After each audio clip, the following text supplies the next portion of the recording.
this is our 40th anniversary. Oh, wow. So I think when we first, one of the projects for our rebrand was for our 35th. Right. So this is our 40th anniversary. So we're really spending a lot of time on one end, kind of lining into branding, just understanding the story of the organization. Right. To be able to kind of continue telling it. I think one of the things we say is that we want to continue building on the legacy. The organization was founded 40 years ago to award college scholarships to Hispanic youth. That has grown to a preschool through 70 plus educational pipeline where people can really pursue their educational and learning aspirations. You are now listening to the Hey Now. Hey now. Hey now. Hey now. Hey now. Hey, hey, hey now. Hey now. Hey now. Hey now. Hey now. The Hey Now Media Podcast. Hey, what's up, everyone? Matt here from Hey Now, and you're tuned into the Hey Now podcast. We interviewed Victor Ruiz today, Executive Director of Esperanza. They are leading the charge in Northeast Ohio on providing educational and other support to the Hispanic community. We were very excited to have an amazing conversation. We've known Victor for almost 10 years now, and we've had so many great projects we've worked on together, including their rebrand, their website, and actually it was really awesome to see how the brand came to life in their space. They're celebrating their 40th year anniversary this year, and we're so gracious to be able to speak to them and hear all of the amazing things that they've been up to and that they have planned for the coming year. Make sure you subscribe to the podcast, check out our newsletter, and stay tuned for lots more interviews, clips, segments, you name it, we're doing it. So we'll check you later. Victor Ruiz, Executive Director of Esperanza, Inc. I'm so excited to be here. Yeah. It's been a while, and it looks like you guys have been busy. We have, yeah. When I was so pleasantly surprised when I walked in the lobby. The branding we created for you guys is in like a storefront. Yes. So it looks so cool. Yeah. I'm so excited for you guys. It seems like things have really picked up around here since the first time I was here. Yeah. It must have been 7 years ago. Yeah. So just tell me, what have you been up to? What's going on? Yeah. So, man, so much. During the pandemic, I think up to the pandemic, we were, doing what we typically do. But I think the pandemic actually created some opportunities for us that we leveraged. One was a partnership with Cuyahoga Community College to be their West Side Access Center. So they're bringing their resources to the neighborhood. Oh. And we became their West Side Access Center. Wow. Through that partnership, we were able to really not only grow adult programming, but just also grow our physical space. And, as you mentioned, with the branding and the storefront, we created a co-brand with Tri-C for these access centers that incorporated, that aligned our brand and their brand to create this access center brand. So it's been really exciting. So we've been able to add space, serve more adults, serve more students. And then we've also grown our K-12. When we first started working together, we were probably in like 3 schools. We're now in 10 schools. Oh, wow. So the last few years we've really grown significantly. That's amazing. Yeah. And what have you been up to personally? I know you have kids, you have a wife that we've met. Just how's that been going? Yeah, my kids remind me every day that I'm getting old. No, but... Please don't tell me they're already in college. Oh, it's worse than that. Oh, no. So my wife and I are on the cusp of empty nesting. Wow. Our youngest is 17. We're doing the college visit thing. She's made it clear that she's leaving Ohio. Don't let Ohio jobs hear that. Right, I know. Then I have a 22-year-old who graduates from Cleveland State in a week and a half. That's awesome. He'll do some traveling over the summer and the next several months, and then pick up a grad school at some point. Sure. What program was he in? Spanish major. Oh wow. Yeah. Okay.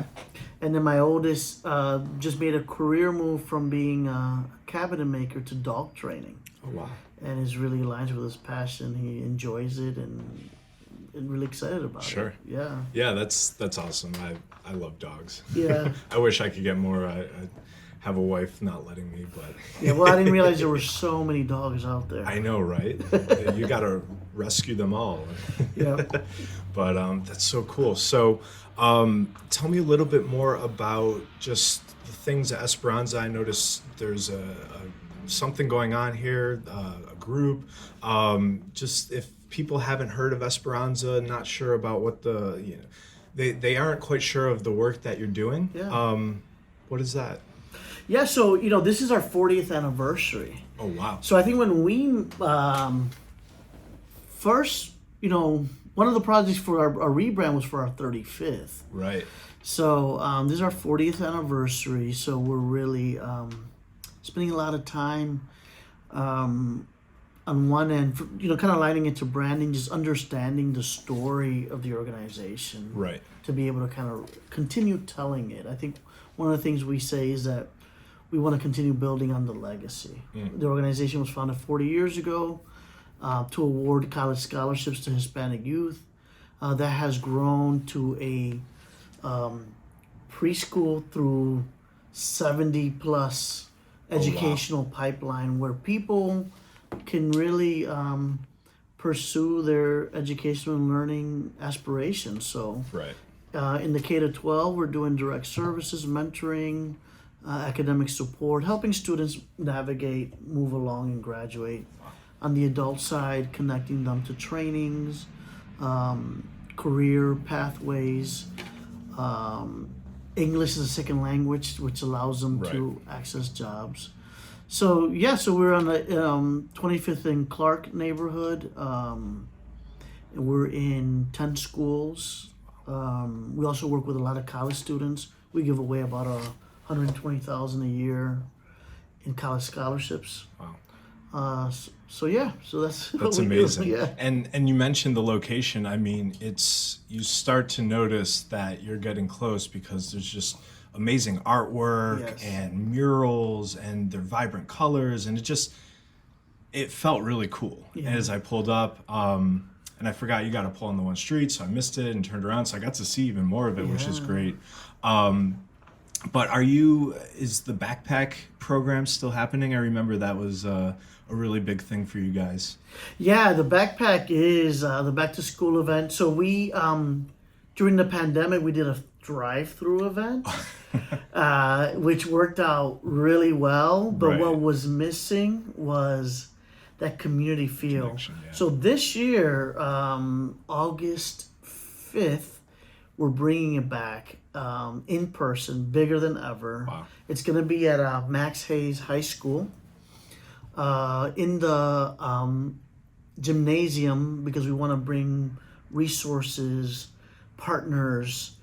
That backpack, the back to school fair is something that we really look forward to. And what could organizations or individuals do to help that program or really any of these programs that you offer? Yeah, so for the back to school event, if you are a community resource, we'll have tables available. Oh, wow. Okay. Depending on the community resource determines the fee. Yeah. Also, there's sponsorship opportunities. Depending on the level of sponsorship, you could get your branding on the backpack that we give away. And then we also have, typically in June, we have a scholarship fundraiser, Fiesta of Hope. We're actually moving that this year to September to be in line with Hispanic Heritage Month. Mm-hmm. And we're going to do a 40th anniversary gala. Wow. So that's where we award our scholarships. That's where our students tell their stories. So we really want to fill up the Renaissance on September 8th in the evening. So people buy tickets, sponsorships, awesome, sponsor a scholarship.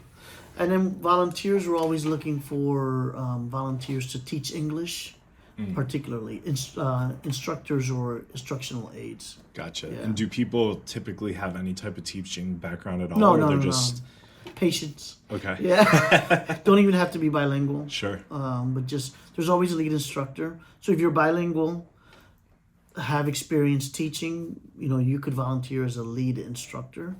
If not, then you could be like an assistant. Wow. Yeah. Very cool. And I've always wondered, just it's not really appropriate to kind of just ask people, and we're in business meetings together and just kind of, really working on things, but like, how did you get started with all this? Are you from Cleveland? Like, what's your background? Yeah, so I came to Cleveland at the age of 5. My mom, myself, my brother, we were supposed to be here for 6 months. And typical single mom, housing projects, welfare, all that. So for me, protecting the social safety net's really important. Right. Because I was literally in almost every aspect of the social safety net. Right. So, just... and education was always important to me because, it's probably our most powerful tool and weapon is our brain, right? Right. So you felt like that was really giving you a leg up is education. Well, it was really the only thing I had. I couldn't throw a baseball. I couldn't sing. I couldn't dance. Right. It was really... and then I started my career in an organization now known as College Now Greater Cleveland. Okay. Back then it was called the Cleveland Scholarship Programs. And I just started learning about education from more of a systemic perspective. Right. And then, 13 years ago when this opportunity came up, I'm like, you know what? Sure. It aligns with my culture, my values. I had no experience whatsoever. Fortunately, they took a chance and we're here. Right. And as far as you kind of jump from the childhood experience and the values in education then to your first job, but I mean, was it high school and college and then just graduating and getting a job? Like, what did you study? Kind of like, how do you wind up doing this? Well, so, an important part of my story is that I entered my, I went to Baldwin-Wallace. And I selected Baldwin-Wallace because I graduated high school with a 2-month-old son. Oh, wow. Okay. So I'm like, well, what's the closest college? Yeah. And literally, it was one public bus, picked me up near my house, dropped me off at BW, and then drop me back off. There's a marketing campaign they've never thought of. Right. But I think that really, in hindsight, was really beneficial to me. Yeah. BW was just a really nurturing environment. Yeah. So everything after that, decisions were really, more about proximity. Right. Like I need a job ASAP. I need Right. to stay close to home. Sure. All these things. And, a job came to me, Right. and I literally took the first thing. But fortunately, it led to this career journey. Right. Because what it did was I was placed back in the environment I grew up in. So now I was more coming in as like a role model and mentor with kids, younger kids who were me at one point. Right. So then being able to kind of see you have all this potential, but then you have all these obstacles and barriers. Right. How can we get rid of those? Exactly, because most of these kids aren't able to make it through. Right. And there's so much potential and talent that those barriers that they didn't even put there, if they're not there, you're seeing tons of success. That's right. What are some of those successes? I'm sure I know your program, and I know through speaking with you, there's thousands of stories that we tried to figure out which stories are we going to tell on the website, and how do we do that was even a conversation we had. But are there a few that stick out that you could share? Last night, so my financial planner was over. He's one of our scholarship recipients. Right? Okay. So, for him to graduate, he come to the U.S. from the Dominican Republic as a teenager. Right. Come to the U.S., zero English. We help him at that time pass his Ohio graduation test, Right. and then him succeed in college, and now he's on an amazing trajectory in the Right. financial sector. He's doing your financials. and he's doing my finances. That's like, that's success to me. That, I mean, you couldn't have picked a better story. I mean, Right, so I see those all the time. I run into a lot of the students that I've worked with years ago, and now they're just really successful. right. That makes me feel really good. I could imagine. That's so awesome. What is that? What kind of gets you up in the morning and kind of is like, we're here, let's do this? Is that what it is? You definitely, and also just when one obstacle we think we've gotten rid of, a new one pops up. So the work's just never done. Right. And I'll tell you, the staff revitalizes me. We've grown tremendously. We've brought in a more youth, more people, more diversity, Right. and their ideas, and seeing them be successful, the staff, Sure. that motivates me too. That's amazing. And I'm wondering, because I follow you on LinkedIn, and we have multiple connections in common, and so I just kind of see either through your own posts or through people that I know that know you, they're posting, and you're on all these boards and you're at all these events, and like, what is your... It's interesting because you already run a nonprofit, Right? But sometimes you ask like a CEO or an executive director, like, "Oh, what's what do you do in the nonprofit world?" But I'm curious, just what other involvement do you have outside of this organization? Yeah, right now I really enjoy spending time with my children. They're at that age where they're adults. So I enjoy that. I enjoy. Become a different relationship. It is a different relationship. Exploring Cleveland, restaurants, things like that. But I also, I've been doing some executive coaching, which I really enjoy. Okay. More of that one-on-one, helping people grow. Sure. So that's exposed me to people from all over the country, and makes me better. Right. Yeah. What kind of executives? Like what industries? What roles? Various industries. Been doing a lot in the branding and marketing space, as I told you, and Yeah. learning that world is just fascinating. I know it's confusing, I guess, but luckily it keeps changing. Very quickly. And I love change, so we've been kind of on the move. I'm always on my toes. I don't think my staff enjoys it very much, but that's really cool. So what are you helping them with? Is it the diversity, equity, inclusion stuff? Is it So everything from executives who want to be inclusive leaders, but have concerns, fears, Sure. working through that, Right. to performance, Okay.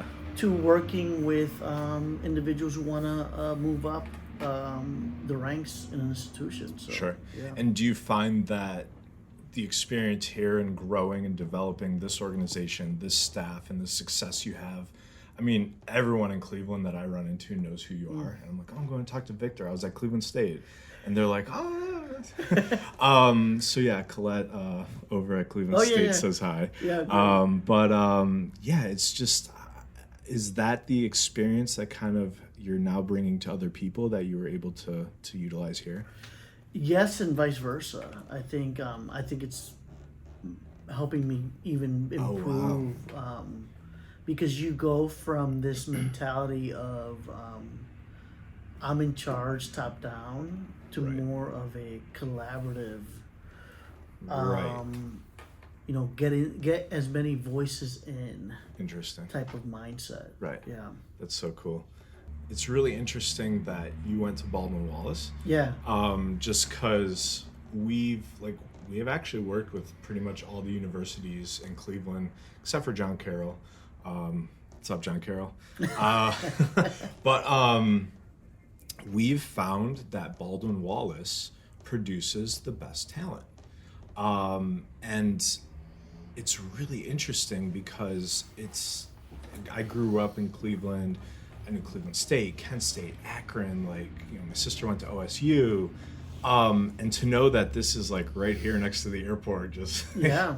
I was blown away. But there's someone that runs their digital marketing clinic and their program there, and they're just turning out really great talent. And so I feel like almost 6 of our staff is from Baltimore Flawless, and we've had a really great relationship with them.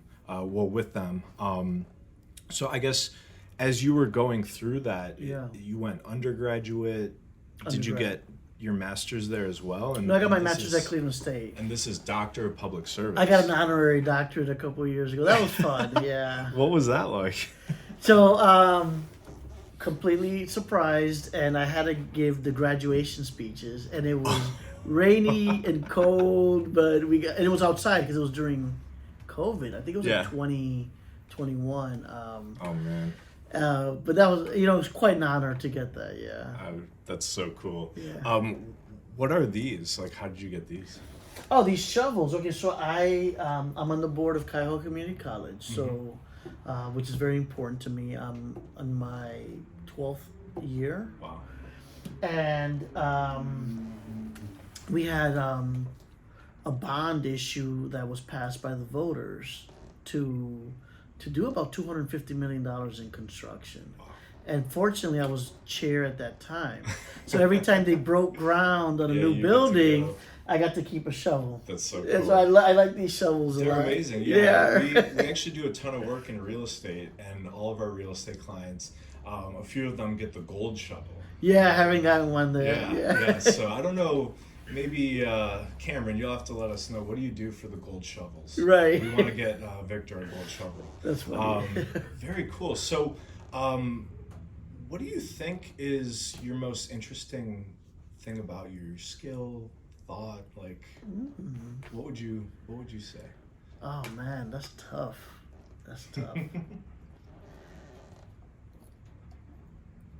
Well, I try to be as simple as possible. I try to break things down as simply as possible. Cool. I tell my family all the time, I'm just a simple guy. And they all like, yeah, they're like, that's the biggest crock ever. Right. But I think even in my thinking and everything, how to try to distill it to as simply as possible. Right. And I just try to make as many decisions as I can. Yeah. Sure. Like that. Yeah.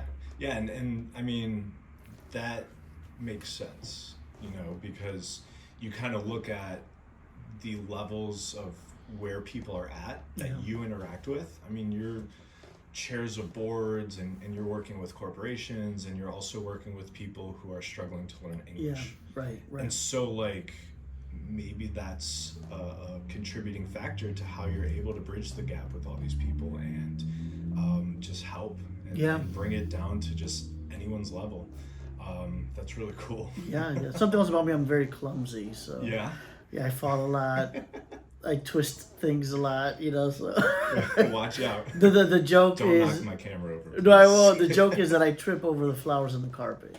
So...